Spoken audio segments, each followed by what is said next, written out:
নমস্কার বন্ধুরা, আজকে মুসুর ডালের বড়া করে সজনে ডাঁটা দিয়ে ঝোল রান্না করব।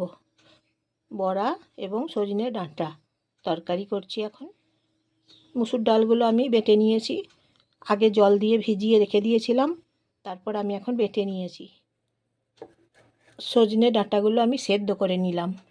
প্রথমে নুন দিয়ে জল দিয়ে সেদ্ধ করে রেখে দিয়েছি, সেদ্ধ হয়ে গেছে, নরম হয়ে গেছে।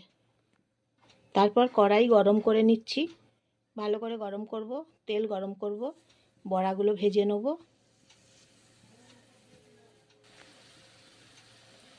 সর্ষের তেল গরম করে নিয়েছি, বড়াগুলো ভেজে নিচ্ছি।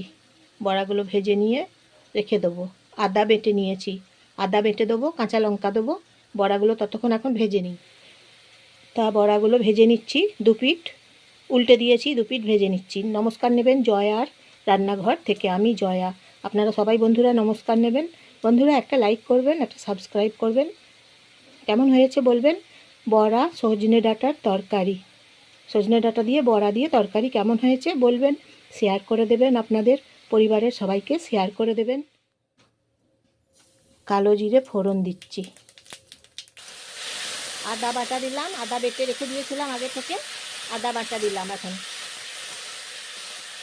কষে নিচ্ছি আদা বাটা। বড়াগুলো ছেড়ে দিলাম, জল দিলাম। সজনে ডাঁটাগুলো এখন ছেড়ে দিচ্ছি কড়াইয়ে।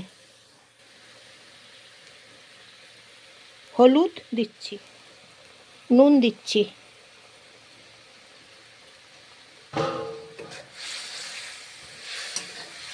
সজনে ডাঁটা এবং বড়া দিয়ে রান্না করছি রেসিপি। খেতে খুব সুন্দর হয় এই গরমের দুপুরে, এই বসন্তকালের সিজনে সজনে ডাঁটা দিয়ে, এখন তো বসন্তকাল চলছে, বসন্তকালে সজনে ডাঁটা দিয়ে বড়া দিয়ে তরকারি হেভি জমে যায়। ভাতের সঙ্গে একবার খেয়ে দেখবেন, খুব ভালো হয় সজনে ডাঁটা দিয়ে বড়া দিয়ে তরকারি। এখন কিছুক্ষণ হবে। কাঁচা লঙ্কাগুলো এখন দিচ্ছি।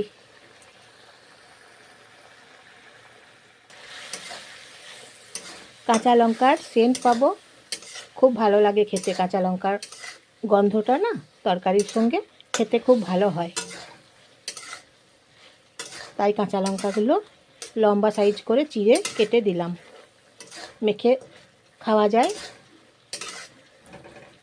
আর কিছুক্ষণ হবে, তাই এখন জল দিচ্ছি।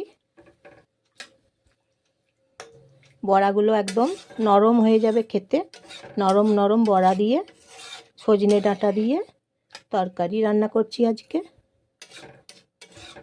বসন্তকালের এই সিজনে তরকারিটা খেতে খুব ভালো লাগে, খেয়ে দেখবেন।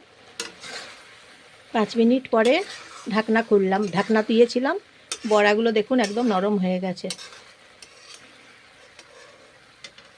বড়াগুলো একদম নরম হয়ে গেছে, দেখছেন তো। বড়া দিয়ে সজনে ডাঁটা দিয়ে তরকারি, সজনে ডাঁটাগুলো দেখুন গলে গেছে একদম। কাঁচা লঙ্কাগুলো সেদ্ধ হয়ে গেছে, কাঁচা লঙ্কাগুলো সেদ্ধ হয়ে গেলে টিপে টিপে গলে গেলে তরকারির সঙ্গে মেখে খেলে খুব ভালো হয়, স্বাদ লাগে বেশি, দুর্দান্ত স্বাদ লাগে। এই যে দেখুন হয়ে গেছে। সজনে ডাঁটা দিয়ে ডালের বড়া দিয়ে তরকারি। ডালের বড়াগুলো প্রথমে ভেজে নিয়েছি, মুসুর ডালের বড়াগুলো ভেজে নিয়েছি, বড়া করে নিয়েছি। তারপর সজনে ডাঁটা দিয়ে তরকারি রান্না করলাম, খুব সুন্দর টেস্ট হয়েছে।